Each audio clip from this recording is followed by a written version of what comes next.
And I'm Mike Altman. We are religious studies professors taking... Oh. I knew it would happen. All right, let's start again. Da, da, da, da.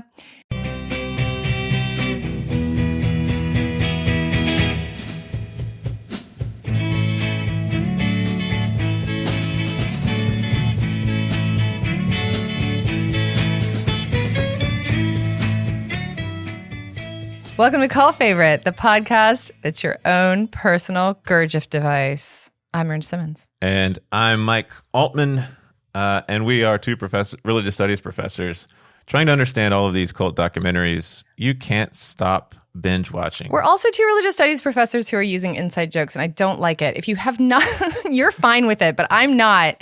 A Gurdjieff device we learn about in the last half of Wild Wild Country, and it's like Gurdjieff was a mystic who put people in really terrible, like super difficult, taxing situations to get them closer to enlightenment. Which is what we do for 1 hour every week. To your brain. On this podcast. Or to your ears. I mean, I don't know, y'all. Most ears are connected to a brain. I'm going to try to finish the sentences that I began. That is my vow. Ooh, speaking of the vow, that's one that we're going to have on our list. Yeah. Yeah. Anyway. Okay. But that's not what we're talking about today. Yes. We're talking about the last half. And if you want to support this show. Right. If you want to support the show and help more people find us, you can follow us on Instagram, X, and TikTok at Cult Favorite Pod. I think saying the double at is weird. But is that how it works with social media discourse? I don't know anymore. Or is it like saying ATM machine? You know what I mean? Yes. Yeah. I don't know. I don't know either. Or RBIs. Should be ours BI. If you also be sure to subscribe to the show and leave us a rating and review. We're batting 1,000. We are coming out hot. We should. And as I always say, steal someone's phone. Subscribe to the show. They won't even know. We'll get the downloads. Great. And we are. This is stealing. Not unlike immigration fraud, is not okay. It's not really stealing because you give it back to them. Anyway. You don't want to keep, but anyways, this is episode 9. So next episode is 10. Next episode, you win a toaster. If you've listened to all 10, we'll send you something nice in the mail. We have a cult favorite punch card. Bingo. You get your 10th one free. Oh They're my all God. free. That's enough. Okay, so we're doing the last half of Wild Wild Country. And just when we left off episode 3, there was ominous tones that Sheila, the secretary to the Bhagwan, who is really the one running everything, that Sheila's talking about violence. Mm-hmm. And so I'm going to, in like 5 minutes, quickly summarize 3 very long episodes. Do it. So here's 3 hours of content in like 5 minutes. So when we left off, Sheila was talking violence. And then the 3 episodes really make this turn to like a true crime aspect of the documentary series. We get a lot of cops and lawyers, not really cops, but lawyers, FBI agents. Government officials. Yeah, dudes in bad suits. And we open episode 3 with the mysterious food poisonings in the Dales in Wasco County, Oregon, which leads Congressman Jim Weaver to just accuse the Rajneeshees without any real evidence. Spoiler, he was right. But still, meanwhile, inside Rajneeshpuram, the Share a Home project, where they're bringing unhoused people into the ranch, is failing. And Sheila's power is sort of tenuous because there's a new Hollywood crowd, a group of cool kids, rich, cool kids from Hollywood, who show up, featuring most auspiciously Ma Prem Hassia, who was the former wife of Godfather producer Al Ruddy. Oscar award-winning producer. I think she may also have been a producer had a credit on the Godfather. Yeah, a quick mention like that. So we have new rich Hollywood set who are getting a lot of attention from the Bhagwan. Her project is not working. Meanwhile, the Bhagwan applies for a visa as a religious teacher, which would actually exempt him from a lot of INS stuff. INS then hands this case off to the FBI. And and then we have the Wasco County elections that we had been waiting to see what would happen with all of these people Sheila had moved into the ranch who were going to vote as a block, but that doesn't really work. There was a 93% voter turnout, though. Yes. Well, it doesn't really work because, as we saw this near the end of episode 3, the local official is just like, we're not accepting any more voter registrations. Yes. Sorry. So that happens. Sheila is sort of losing a lot of power within the community. There's a plot to kill federal attorney Charlie Turner that she's hatching with Jane, the Australian woman who's interviewed, who is literally sitting outside his office with a gun at one point. Then we get to this moment where Sheila leaves, and she calls it her own personal Independence Day. So Sheila and a few of her closest circle basically give up and leave it to the Hollywood set, and head. Eventually, they end up in Germany. And so when Sheila leaves on Master's Day, this big festival they have, this sets off a kind of Bhagwan versus Sheila moment of episode 5, where the Bhagwan is putting all of the blame for anything terrible that's happened on Sheila. Breaks his silence to do so. Yes. He's been silent for almost 4 years at this point. Says some very mean things. I don't feel like a guru should say such mean things. I mean, and by doing so, he basically invites the FBI onto the ranch. Like, Sheila did all this horrible stuff. Come investigate and show, and this is a horrible strategic maneuver that really is the undoing of all of it. And so the FBI comes and they find lots of stuff. They find a bunch of evidence for various things that Sheila did. Proof that they're behind the salmonella poisoning of Dallas County. Poisonings. I made a list. I have a list here. It was like they found sex, wiretapping, murder, and poisoning. Or attempted murder, plotted murder. Right.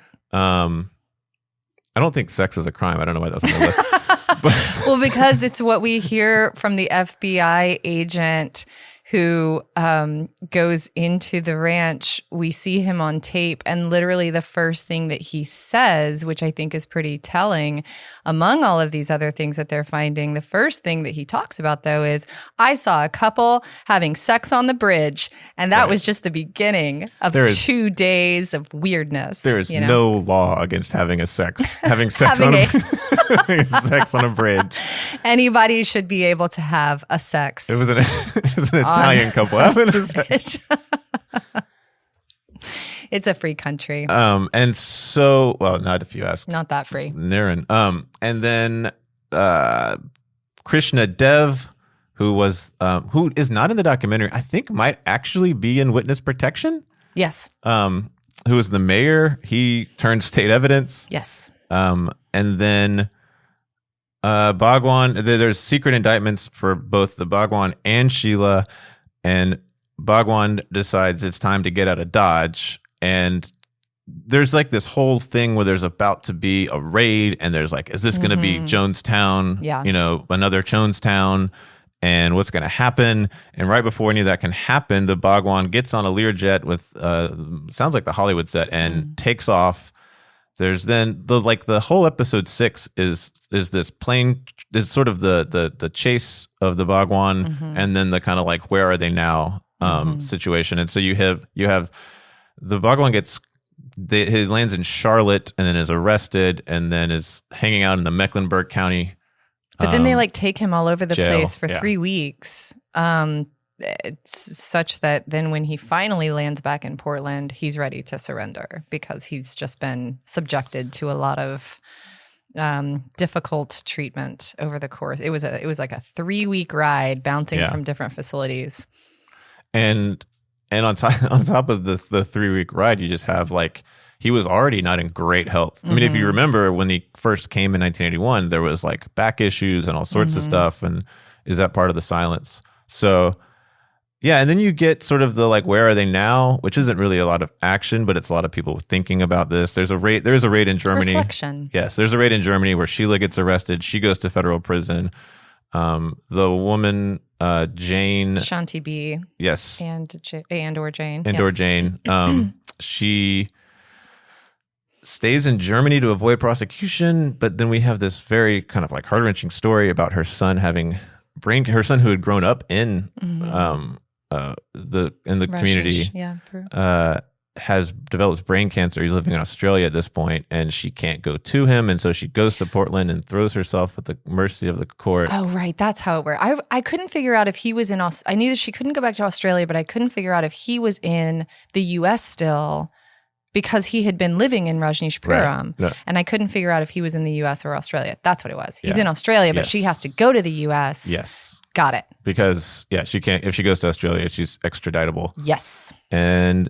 But the judge has some speech about mercy, and so sentences her to time served. And then she does spend a little bit. She spends some years in prison. She goes to a federal prison before then heading to Germany. Yeah. And then we get John Silvertooth, my favorite of all of the local Antelope people. He's the one with the overalls and the glasses and the mustache. And the memorabilia. He's the collector. Oh, yeah, he is the collector. He's the one that we find out, he finds the documents that are pretty incriminating in the dump. Yes. And so he narrates the story of how the ranch gets bought and then gifted by some big developer from Colorado and then gifted to Young Life, everyone's favorite high school. I'd never heard of Young Life. And I thought he was from Wisconsin. I don't know where he was from. Yeah. Was it Colorado? I think it was Colorado. But yeah, so Young Life, which is it's both a college and high school evangelical ministry where like college kids go hang out with high school kids and they play guitar and sing worship songs and then like there's camps and stuff. And are they supposed to be like mentors or something? Like why college and high school? Well, because they're cheap labor for Young Life. But yeah.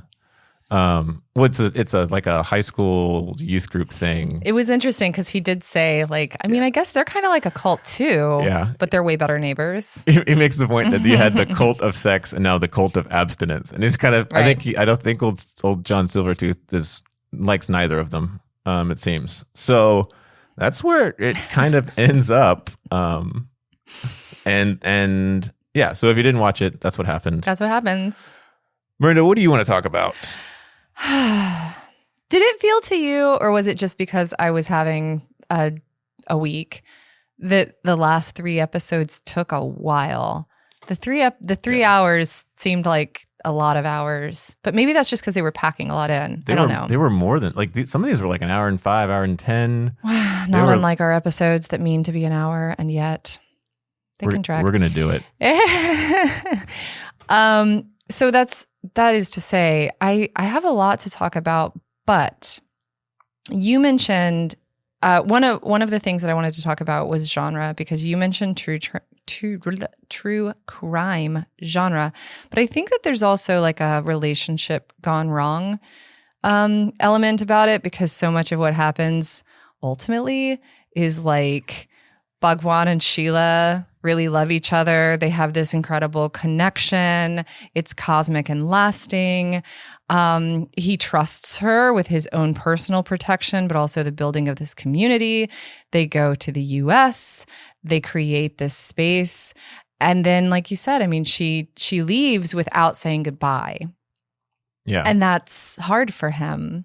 And that seemed to be what really pissed him off. Yeah, he said, "How could she leave without saying goodbye?" And I mean, I'm generalizing and obviously like putting it into a really tiny nutshell, because there are lots of complicated factors. But the way that it gets narrativized and the way that we receive it is she is the person he trusted the most, and she leaves without saying goodbye. She, comes to feel super jealous because the Hollywood crowd is a total interloper that throws the relationship off course. And so then jealousies and criminal behavior ensue. Yeah. And so I watched the last part of it with that. It seemed like that was the sort of narrative framework that the actual like plot trajectory was coming through. Sheila's wiretapping and violence are in the name of protecting Bhagwan.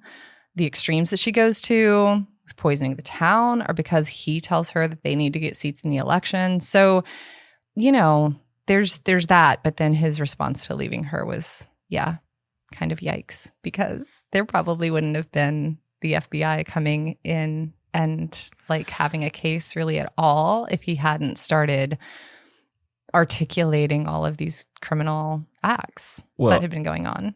And I think that shows how important Sheila was to him, because Sheila would not have let the Bhagwan let the FBI on the ranch. So like his response to her betrayal, or not even betrayal, but her leaving, is to immediately take action that is the kind of action she would have prevented to protect him from himself. 10,000%. And the group becomes like, really cooperative and tries to talk to and give interviews to the government officials that are asking questions. I think at this point, we do have the change in mayor, right? Niren, who is the personal attorney for Bhagwan, becomes the mayor. And the former mayor, we'll find out later, like you had talked about a minute ago, like turns state's evidence and begins giving them all of the information. And it was interesting to see how all of that unraveled, because I think that if he hadn't broken his silence, it sounds like there wouldn't have been much grounds for the authorities coming to raid the compound, but also like take anything to trial. Yeah. But yeah, I think if there's a world in which the Bhagwan's like, oh, Sheila's gone, and all of this is incriminating again that she did, is like, I have plausible deniability for, and I can just leave it here. That's right. And then move on. But they, It was interesting that the Hollywood crowd, because now he has a new personal secretary in Hasya, who is part of that Hollywood group. It's interesting that they didn't try to steer him away from, like, we don't really hear a lot about their attempts at intervention. We hear loads about Sheila's attempts at intervention. And maybe that's just two different people with two different relationships to the role of secretary, personal secretary. But what that role had been, and then what, implicitly it becomes, seems really different. And I just think that it's like he had a lot of smart people around him, Niren included. And I find it really interesting that nobody tried to intervene and say, no. I mean, I get it. I think Sheila's terrible too, but don't say no, not publicly. Yeah. Not publicly. Niren, is that because like he just was unquestionable, or, I mean, all we can do is speculate, but.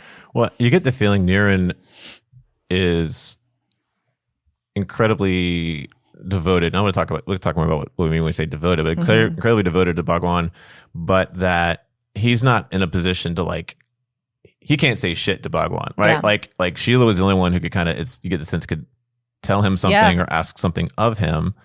And I think we know how Sheila gets plucked out as the one that Bhagwan sees can take this whole thing to the West in the first half. Mm-hmm. I don't know to what extent the Hollywood crowd, we get very little on their motivations, what brings them to Bhagwan, what are they hoping to? I mean, there's a sense that it's just like money, but they already have money, so they don't need. These are not people who need money and power; they already have it. So what? But he's clearly attracted to it and seduced by it. I mean, they give him $1 million diamond watch that we see kind of shining at several points. He keeps it. It stuck out to me while he was getting onto or off of the plane in Charlotte. He still has it on. I love that. So, I mean, they're rich people who want enlightenment, I guess, but. Yeah. I guess the question is to what extent are they entering his world, and to what extent is he being brought into theirs for their own purposes? That's not really, we don't hear from any of them. They're not interviewed. We don't get a lot from that side other than it's symbiotic exploitation, perhaps. Yeah. Or manipulation, at least. Well, and also I think, Sheila's idea that they're going to flash all this stuff, this luxury stuff in front of him, and he's going to get him hooked on drugs. Yeah. She was really, again, in the language of protection and her devotion to him, she despises this group and she doesn't trust them. Yeah. One of the things I found really interesting was that Sheila has so much to say about her intense and unshakable devotion to Bhagwan. And we also hear from her this intense, unshakable confidence or assuredness in herself.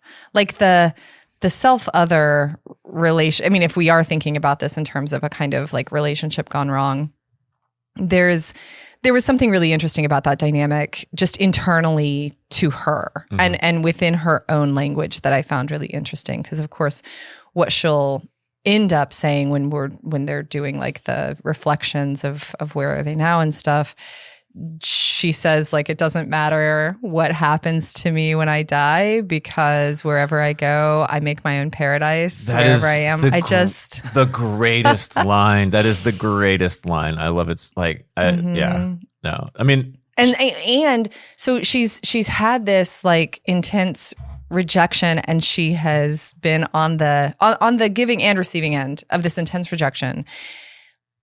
But we still see photos of him and them together in where she lives now.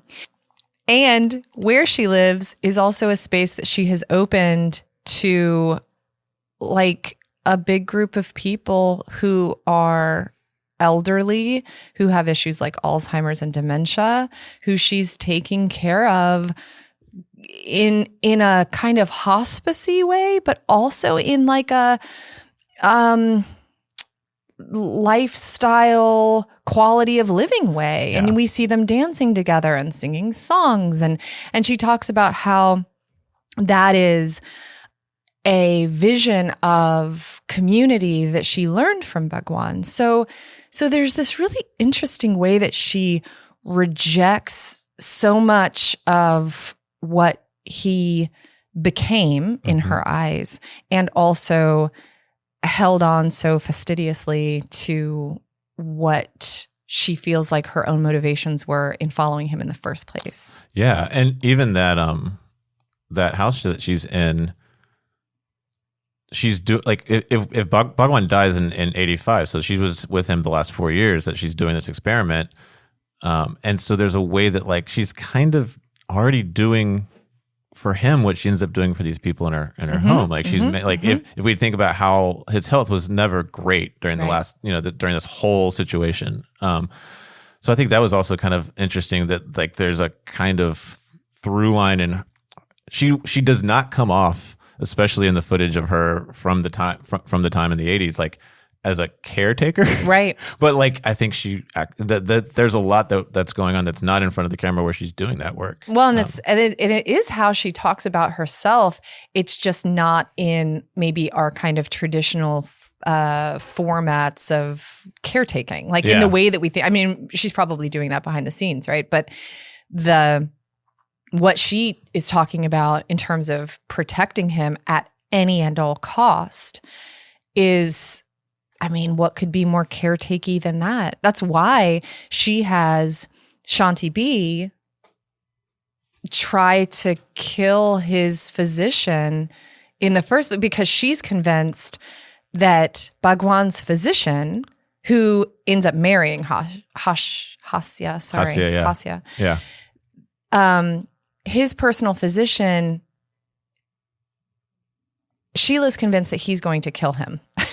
Or help him die, right? Because she's been also, for his own protection in her mind, wiretapping his room. And so she hears in one of those tapes that he's asking his physician to Devaraj, is that his name? Devaraj. That's what I was looking up, yeah. So he asks him, like, what's the most painless way to die? They procure these meds, they bury them, they've got it like all ready to go. And so she's like, oh shit, he's going to help Bhagwan die. No. We're going to get to him first. Yeah. And then has Shanti B, I mean, she asks, who will do this? And Shanti B like steps up and volunteers. But that's why that whole attempted murder case in that specific instance happens in the first place. So if you look at all the attempted murders that there are two. Yeah. Well, the thing that they both not have, that's not that many. I mean, like that's too many. Two more than I've ever murders. attempted. Right. For now. But the thing that they both have in common is she goes after Charlie Turner, who is specifically the one prosecuting the case against the Bhagwan himself, right? Not she doesn't go after some of the other attorneys who are involved, and then she also goes after Devaraj. And so it's very much about like threats to him specifically. Yes. So, and this gets to like one of the things I want to talk about, which I think we hear very early in the documentary about Sheila and her as becoming kind of devotee. And there's a line she says about the Hollywood people where she says they do not understand the guru disciple relationship. Yeah. And if you look at the main characters, it is in some ways a story of devotion. Yes. Whether it's the devotion that Shanti B has to Sheila, right? She's living in Sheila's house. She's sort of she does everything, for Sheila, and kind of shifts her allegiance from Bhagwan to Sheila. Yeah, and she even says that at one point. And then you have Niren, who has a very particular kind of devotion, where and he's the lawyer / mayor. He's a worker. I mean, that guy, because he knows. I mean, if anyone knows where the bodies are buried, it's him. He even kind of hints that at one point, like I'm the one who knows everything that I can. He's finishing a book now. I wonder if it's out. I didn't check. I didn't think to check. I didn't think to Google that. We'll see. If it's out, we'll link it.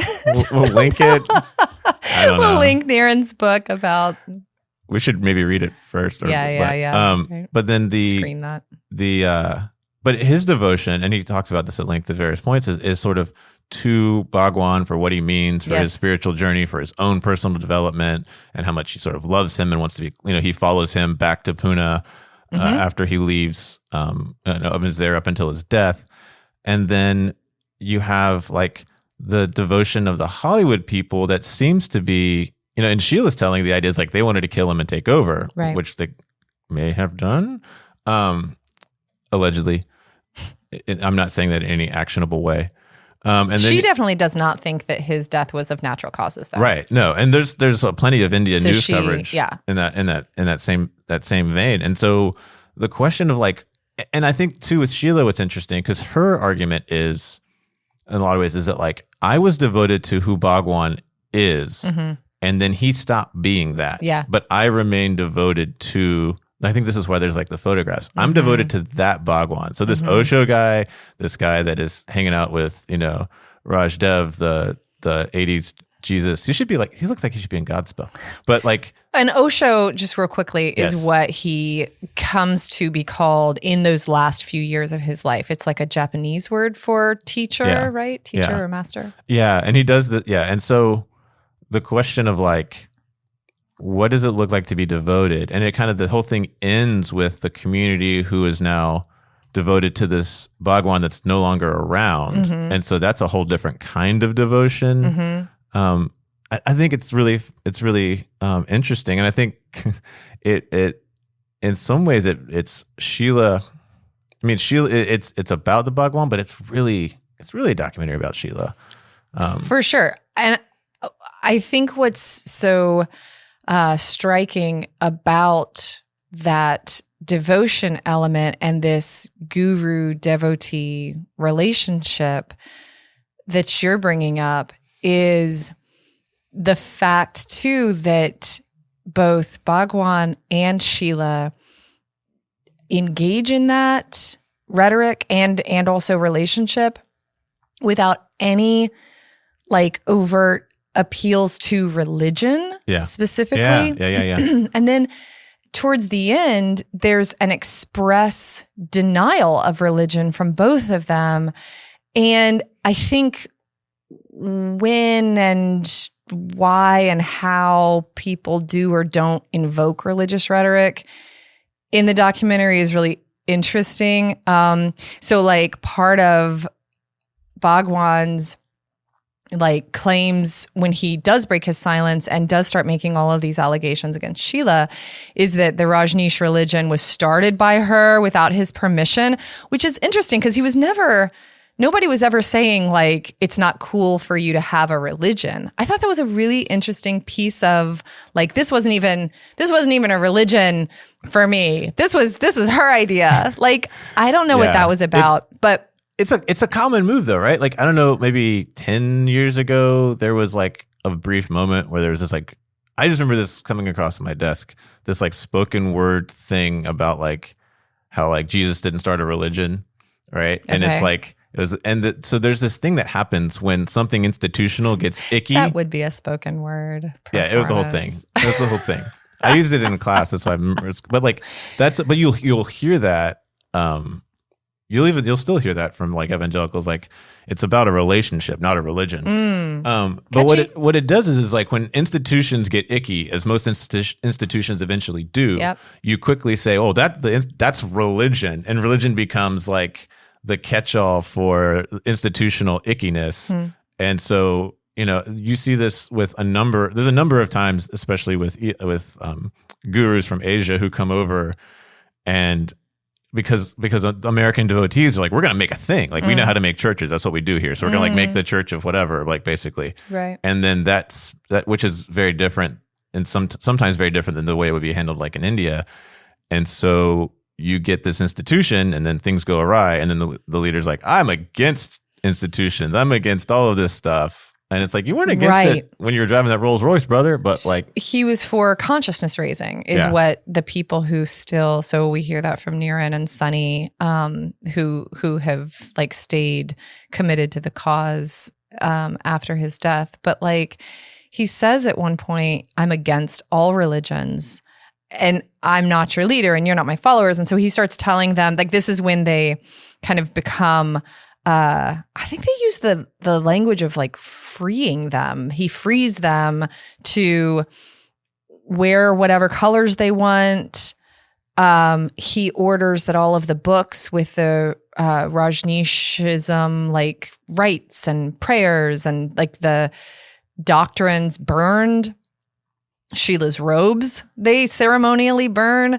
And he says like a religion has died.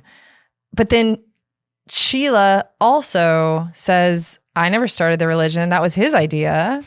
And then, compared the tradition of burning stuff to like excommunication. This is a common practice, and it's like burning witches, but they're not burning me.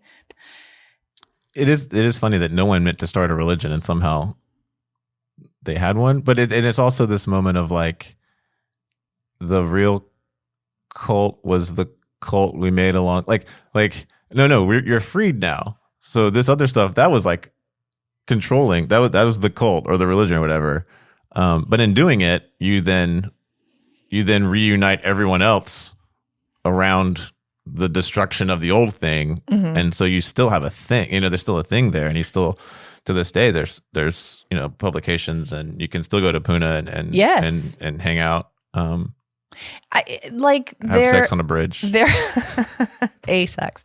They are. The Rajneeshees.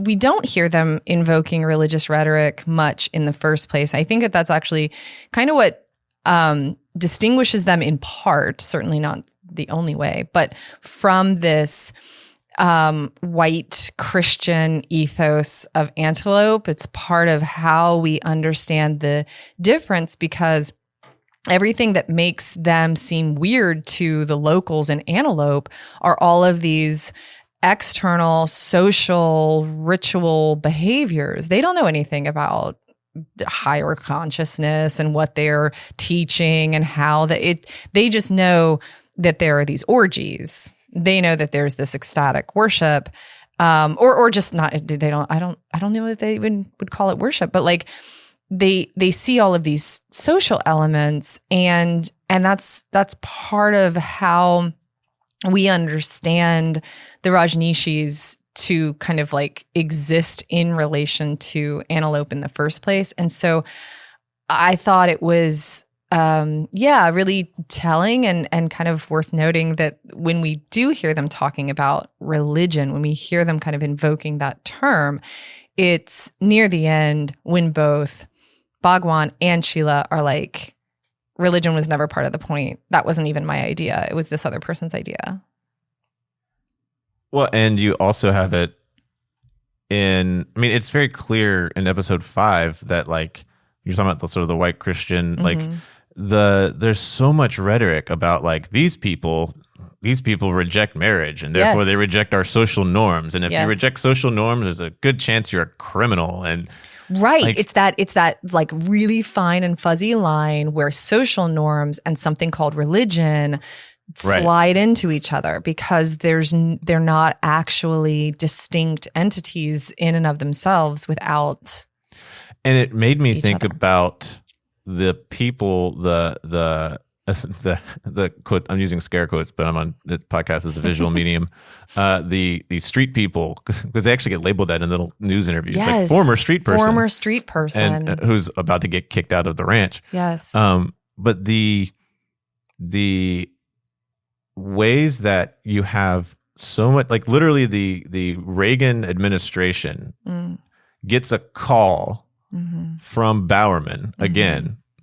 If you missed the last episode, he's the guy, co-founder of Nike, major track coaching legend. Owns a lot of land right next to the ranch. And happens to own a lot of land. And his son is in the documentary and is obnoxious. Is your analytical assessment. Yes. That's my... right. Obnoxious is an adjective one can use. So there's a moment where Bowerman actually like makes a call, and this leads to like the Reagan administration turning their attention to the Rajneeshees. Yeah. And like is sort of the impetus for all of this INS FBI stuff. You have FBI agents. I'm going to steal your note, but like talking about the court reporter or the court artist saying that they'd never felt such a dark aura, and since they were with the Ayatollah Khomeini, and it's like, what are we? Okay, so I'm just going to interrupt you. I'm going to take who says yes.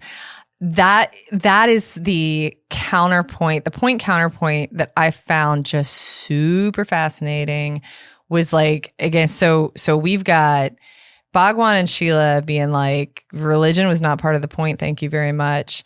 But then we hear one of the government officials, the lawyer, U.S. attorney, talking about like invoking religious rhetoric in his own right, and the locals from Antelope invoking religious rhetoric in just this totally different way, and owning it. So yeah, he says that this trial, and he's like Mr. Logistics and Mr. like method head, like doing all of the really careful, here are the different subpoints of what kinds of articles of this law that they're breaking and blah, blah, blah.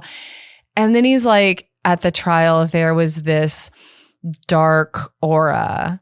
And then, talks about this courtroom artist who says to him that she'd only ever experienced the eeriness, which is his very like official analytical term, when she was present with Ayatollah Khomeini. And so, that guy, like that whole... What a life that court artist has lived. Yeah, and then at the end, like we hear the local woman in Antelope saying that there was like a divine power at work in ridding the town of the Rajneeshees.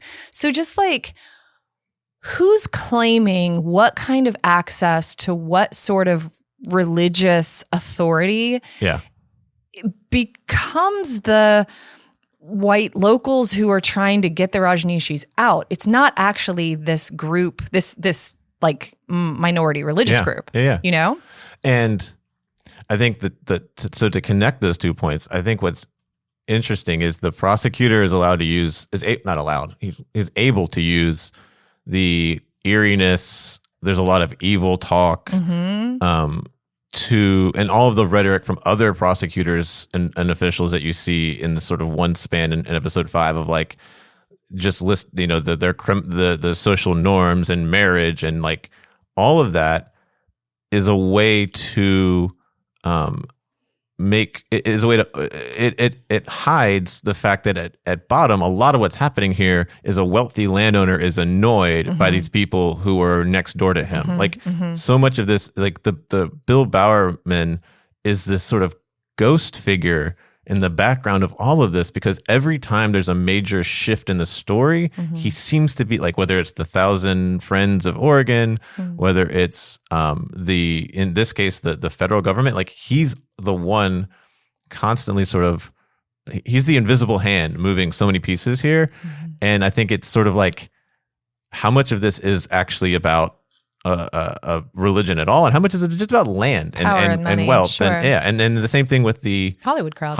Yeah. And I mean, an interesting counterpoint to the swirly religious rhetoric of dark auras and eerie evil stuff is Bhagwan in jail, when we see him talking to a reporter and saying that the U.S. Constitution is one of the most important constitutions in the world, and it's going to support me in my commune. Yeah. Like, I found that to be its own really, I don't know, like just this person who's been saying, whatever USA, your laws don't hold us, blah, blah, blah. Like that was part of the whole dynamic that was set up, at least narratively, between these locals who were, good old fashioned traditional patriots and these religious and racial others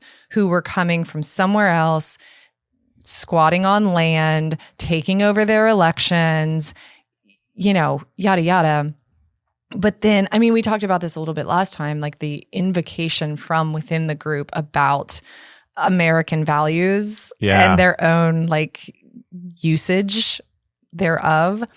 And so I liked that was a little through line here too, and he returned to the U.S. Constitution as something that was going to protect him. Yeah, there's a line early in the first episode, I think, where the prosecutor says, like, being a U.S. attorney is the greatest place to be a trial. All you have to do is be a good trial attorney. And this idea that it's some sort of like Olympic sport or something. And I think that, so a lot of this, in my view, is the prosecutor just trying to put himself over. This is his case to make. This is about his own career arc more than anything. And then the other side is once we get into the context of all the INS stuff and the FBI, is like, I mean, how much of this story is really about a Reagan administration needing just another piece of their overall program of just shutting down the hippies? Like, there's a social political, we're gonna, like, we're the people who look like Raj Dev, right, whether they're named Raj Dev or not, are the problem, right? And then when you couple that with the fact that, like, well, why were there so many unhoused people to be moved to Oregon in 1981? Yes, and we see, I mean, yes, that I think is the story that we only hear part of, that could have its own documentary, like the relationship between the Rajneeshees and that voting bloc that they created and then displaced for a second time. Yes. That they like pulled them out, take them back to Oregon, give them, at least to begin with, what seemed like a good home, and here's community and healthcare and food and whatever. And then as soon as it stops working for their purposes, they just start bussing them out again and then leaving them right in random neighborhoods. And so now they're a problem, quote unquote, for Portland, whose locals are like, this can't stand. So yeah, just the, like, that becomes its own just sort of complete, like, speaking of minority collectives inside of a space where there's a bigger, narrative about insiders and outsiders, they're just like thrown away and cast off from all sides. Yeah. So there's a connection between Antelope and Rajneesh. They just needed to connect over how they treat unhoused people. Yeah. Well, look, it's ironically Madras, Oregon, right? Where a lot of these that must be near Portland, right? Yeah, yeah. It was just the city that they talk about. Like, Yeah. I think that's the city that had a lot of local news footage. Yeah. And what's interesting about that moment is the people of Madras, Oregon, are forced to encounter a whole host of problems. Like, the problem is not like, one reading is they dropped all these unhoused people and that's a problem. Mm-hmm. The other problem is no, you got to hide from the realities that these people exist. And I think maybe this is because I'm watching. I don't think that was Sheila's point, though. No, that's not. That was no. That is not. That is not Sheila's point. Yeah. But the response to a bunch of unhoused people being dropped off in town could be, holy crap, what do we got to do? We have to do something with these people. These are like, I see. Sure. These people need social services. Of course. But it's like, right? And it's like, and it's not that. Well, they responded to them the same way that they respond to the initial influx of Rajneeshees. But like, who are these people? But those people, the unhoused people, existed. Like that problem is a problem in 1981, 82, 83, 84. This is 85 at this point. But it's a problem that the people of Madras, Oregon didn't have to encounter. Right. And now that it's in front of them. Mm-hmm. And the idea being that like, it's the whole like real America argument. And it's like, actually, the real America in 1985 might be a bunch of unhoused people. Like, and so I think there's a whole like kind of political thing happening in the background of this that I guess the documentary does a good job of, because at least we picked up on it, of sort of like showing us, but that has nothing to do. And I would say too, to go back to our opening, in some ways, this whole escapade, this whole story, is a kind of Gurdjieff device for Americans of like, what are you going to do with these people, right? Like, say what you will about this cult and how criminal they are. Because it forces you to turn inward. That's the device puts you in a hard situation so that you'll turn inward and like reflect and then access a different kind of enlightenment. And so like Niren's point that like, I mean, because Niren's argument is that the Bhagwan had something that was particularly important for America to learn that they missed. Yeah. And in some ways, the entire story is kind of a story of like these things that were latent in American society at that moment being brought to the fore in an uncomfortable way. But I don't know that everyone actually took advantage of the device to do that kind of. Sheila says something similar, interestingly, when there's the interview with her in jail in 1987, where she says to all Oregonians, you did not understand Bhagwan or his teaching or Sheila, like you've missed out. There was a bigger kind of whether it's consciousness or plane or just mode of self-reflection that you did not engage in, that you had the chance for but didn't. But like the reaction to something deemed other, a group who looks different, who acts different, who arrives in your city, right? Like that kind of idea. Like we come back to Antelope at the end after we have all these reflections, and they're the city that they had before, like the relief and the joy that they're feeling that they get their city back was really fascinating, and and I guess, kind of predictable too. But what I really I wrote, I like paused it and then wrote it down because I'm interested in like memorials and how commemoration happens. But that they have this, like the one thing that remains, because like you said, there's this big evangelical park now, or camp or whatever it is. But there's also this statue outside the post office in Antelope, donated to the community for standing up to the pressure, is how Bowerman talks about it. And he had just said, like the whole thing was like a basketball game. Like somebody's going to lose and somebody's going to win. And of course we won. And he'll miss the excitement because he loves to fight or whatever. Anyway, the plaque on this. White men will do so much to avoid therapy. The plaque on this, or enlightenment, I guess. The plaque on this statue says, dedicated to those of this community who throughout the Rajneesh invasion and occupation of 1981 to 1985 remained, resisted, and remembered. And then it has the quote from Edmund Burke, the only thing necessary for the triumph of evil is for good men to do nothing. That is some deep South lost cause rhetoric about Northern invasion stuff, man. That's like, I just found that rhetoric so intense, the invasion and occupation. And so like the fact that there is that on a statue juxtaposed with Johnny Carson singing with his audience. Bye Bye Bhagwan. Bye Bye Bhagwan to the Bye Bye Blackbird tune is, I think, kind of two parts of the same coin. I mean, we've talked with other groups and other documentaries about like how quickly these stories become a joke or a punchline and what kind of proximity or distance it requires to have that happen. And so for this to be both a punchline and have these statues with like invasion and occupation rhetoric, is just so telling. Yeah. What's your takeaway? I feel like I get up on a soapbox and then I finish it and then you're like, so what's your takeaway? No, that's fine. That was not what that was. That was a segue. Well, my takeaway is that perspective is narrative, is reality.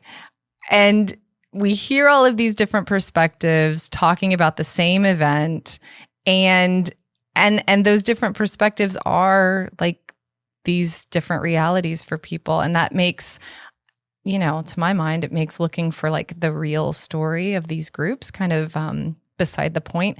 But that's the approach, the kind of real story behind the headlines or whatever is like part of the gawking appeal of these documentaries in so many cases, I think. Stay with me on this. The other night, I was rewatching Kurosawa's Rashomon, that 1950 classic. And it's like a murder mystery whodunit on one level, but we hear about a murder from like 4 different perspectives. And each person telling the story, of course, tells a completely different series of events.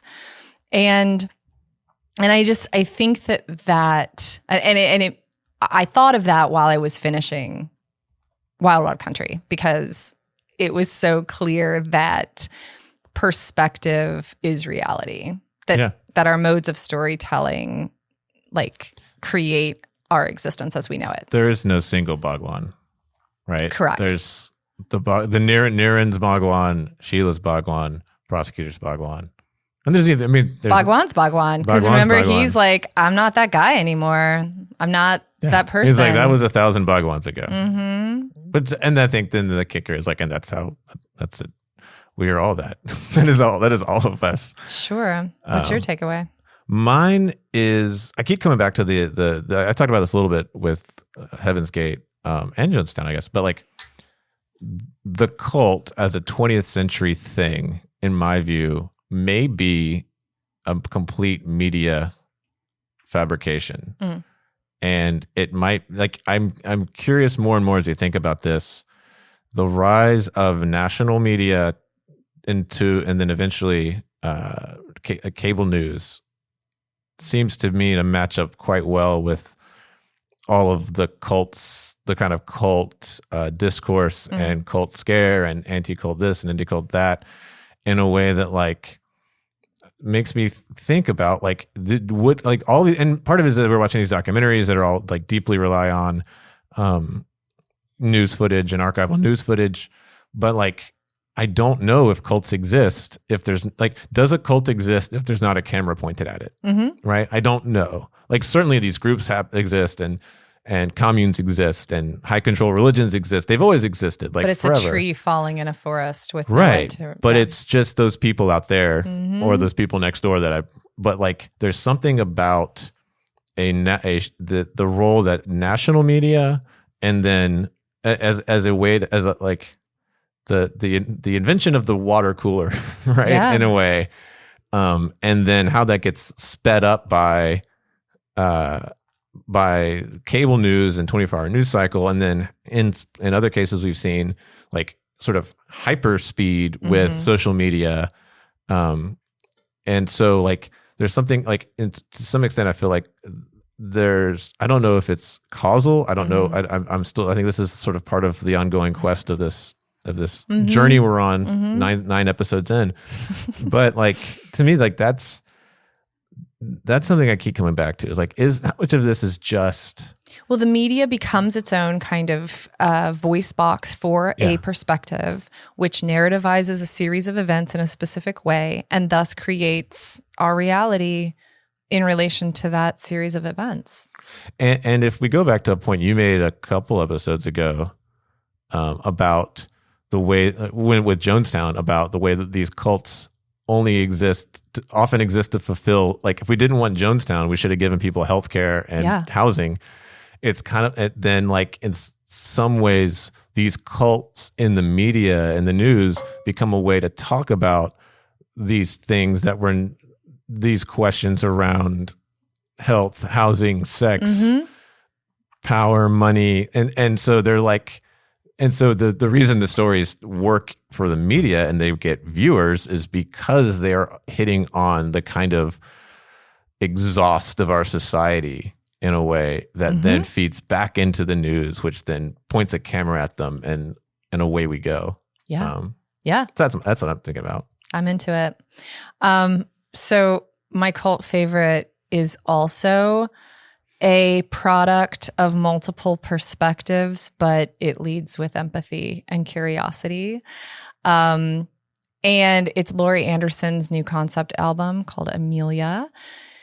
And it follows the last, 44 days of Amelia Earhart's life and gives this retelling of, her circumnavigational attempt, that ended over the ocean. And it does so though with all of these like multiple perspectives. And Anderson collaborates with like so many greats. Anoni is one of them, who sings like as the wind at one point. I mean, it's just so beautiful.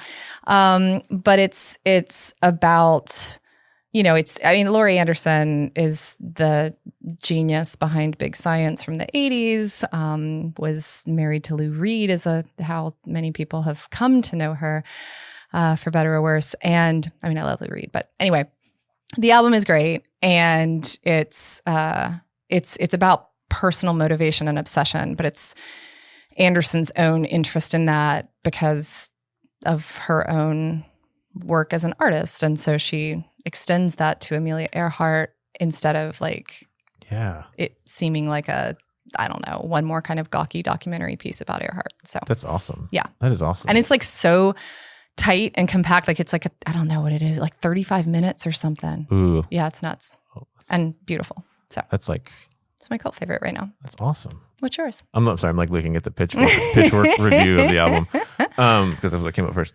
Mine's very simple. My cult favorite right now is boiled peanuts. Oh, boiled peanuts. You got to say it that way. Boiled peanuts. Yeah. Do you like shell them and then like toss them on the floor and then walk over them like you're in Longhorn or something? Why would you? No, that's not the same. I don't know. Isn't that boiled peanuts? No, that's what are those? Longhorn is that's first of all that's yeah, but what are those restaurants that have the? Sorry, tell your cult favorite. I'm sorry. I was like, well, that's I'm steamrolling your. I'm getting all over your peanuts on this like cult favorite. You need to. Yeah. That's go. Texas Roadhouse, and that's roasted peanuts.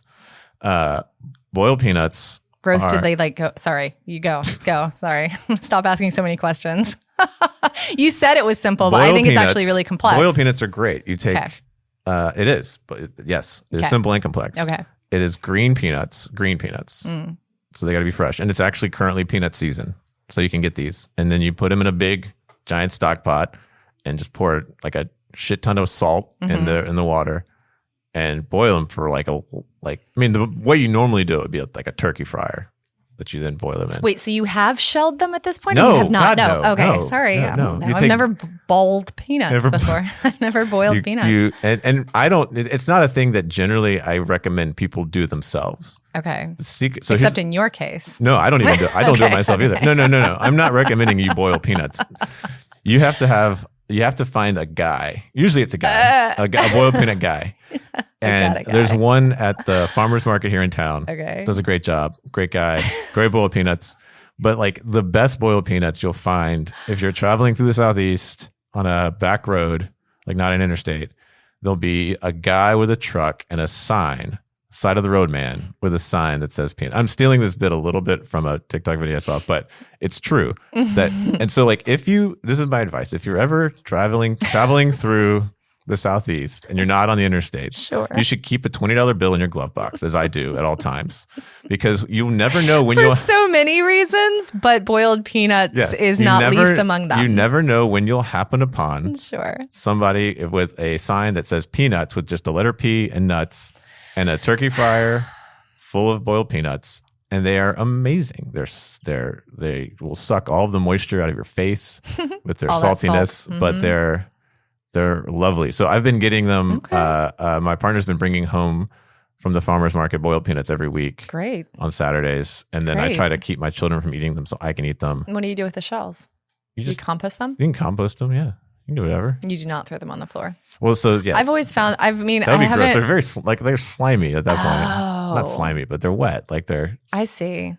I mean, obviously I'm not a shelled peanut connoisseur. Yeah. But I've heard tell of the restaurants where you toss the shells, different. But that's roasted. That's roasted. You just put them on a sheet pan. And oh, yeah. I have family who were peanut farmers at one point. I don't know if they still are. That's my cold favorite. Okay. Cool. So homework. What's our homework? Okay, I'm very excited about this, and Miranda's horrified. I'm not. You're horrified. I am. I believe in the journey you're taking me on, buddy. I don't know if this is going to be good or not. This is me working out some trust issues and just letting you take the wheel. Like Jesus. So there's a new show on Hulu that premieres Friday, the September 4th. So it's September 6th. Sorry, Friday, which is September 6th. 2 days from now. Yes. As at this moment of recording. Yes. But it'll already have be like a premiered week old. by the time you hear this. The Secret Lives of Mormon Wives. So just to clarify, we're not Go ahead. Try to clarify that, Mike. This is the show. It might be awful. We haven't seen it yet. I don't know. I've only seen the previews that aired, the extensive previews that aired during The Bachelorette. I was watching last week. I was just going to say, it's the Bachelorette watcher in you that really wants to watch The Secret Lives of Mormon Wives. Yeah, which I haven't watched the Bachelorette finale from last night. But anyways, so we're going to do the premiere episode. And we're going to see what this thing is. But I think that kind of questions are asked is why is this even a thing? Mm-hmm. So you can watch that on Hulu. From my perspective, there's probably going to be something to talk about in relation to the phenomenon in the first place and what it is about the lives of these women we find interesting and worth paying attention to, and what things that maybe we're not paying attention to. I think So I'm here for it. I'm willing. Yeah. For me, I'm just fascinated by reality television and the idea that we're getting the real secret lives when, of course, we know that there's actually an actual secret lives that's not produced. This is the thing I literally just said was beside the point, but that's okay. We're gonna go with it anyway. It's gonna be fine. So that's for next week. Thank you for listening to Cult Favorite. You can subscribe to the podcast on Spotify or Apple.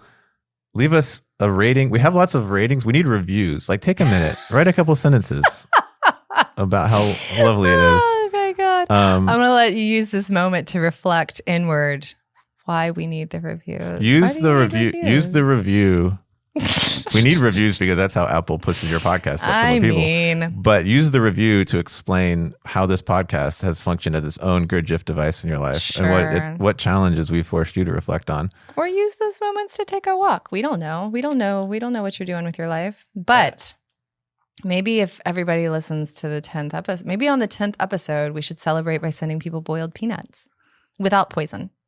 Yeah. Yes. No poisoning the That's where peanuts. you can end that.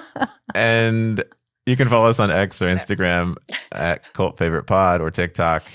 And special thanks to the Department of Religious Studies at the University of Alabama for production assistance. We'll see you next Monday. See you next time.